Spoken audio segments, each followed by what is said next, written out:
আগামীকাল রাজ্যের প্রথম দফার বিধানসভা নির্বাচন। এই নির্বাচনে বীরভূম জেলার সবকটি আসনেই ভোট হবে। ভারতের নির্বাচন কমিশন এবার হিংসামুক্ত ভয়মুক্ত পরিবেশে রিগিং ছাড়া প্রত্যেক ভোটার তার নিজের ভোটাধিকার যাতে শান্তিতে এবং কোনো রকম প্রভাব মুক্ত হয়ে দিতে পারে তার জন্য অঙ্গীকারবদ্ধ হয়ে নির্বাচন করাতে নেমেছে। এবং ভারতের নির্বাচন কমিশন বারে বারে তাদের বিভিন্ন মাধ্যমে আরো বেশি মানুষ যাতে ভোটদান করেন, শান্তিতে করেন এবং সর্বোচ্চ সংখ্যায় যাতে পশ্চিমবঙ্গে ভোটদান হয় তার আবেদন জানাচ্ছে। আমি 285 সিউড়ি বিধানসভা কেন্দ্রের ভারতীয় জনতা পার্টির প্রার্থী হিসেবে আমাদের প্রচার গতকাল শেষ হয়েছে এবং এখন 48 ঘন্টার সাইলেন্স পিরিয়ড চলছে। এই প্রচারের অন্তিম পর্ব, প্রচার পর্ব শেষ করে আজকে আপনাদের কাছে মিলিত হয়ে আমি আমার এই পুরো প্রচার পর্বে কোনোভাবে কোনো কারণে কোথাও যদি আমার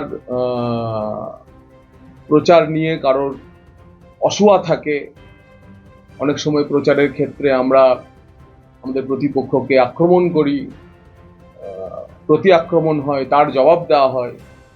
তো এই যে কখনো কখনো মনে হয় আপাতত তিক্ততা তৈরি হয়েছে, কিন্তু এই পর্বটা কেটে আজকে আমরা যখন আগামী দিনে নির্বাচনে যাচ্ছি, আগামীকাল যখন সিউড়ি বিধানসভার প্রায় 2.5 লক্ষ মানুষ ভোটদান করবে, তখন তার আগে সিউড়ি বিধানসভার নির্বাচক মণ্ডলী, সিউড়ি বিধানসভার জনতা জনার্দন জনগণেশের কাছে আমার সবিনয় নিবেদন যে আপনাদের এই পুরো প্রচার পর্বে আমি প্রায় সবকটি বুথে পৌঁছানোর চেষ্টা করেছি এবং কোথাও গিয়ে আমাকে দেখে কারোর মনে যদি কোনো নেতিবাচক প্রতিক্রিয়া হয়েছে তাহলে আমি আপনাদেরকে নিজ গুণে আমাকে ক্ষমা করে দেওয়ার আহ্বান জানাচ্ছি।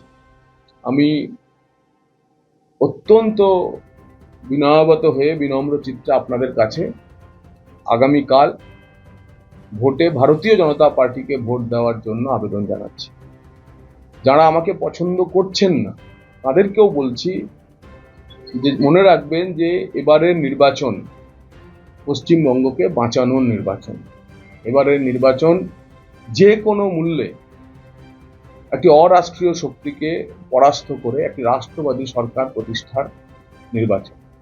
এই নির্বাচনে সনাতনী বাঙালি হারতে পারে না। এই ভোট সনাতনী বাঙালির ভোট। দ্য সহজ পাঠ, সহজ কথা, সঠিক তথ্য।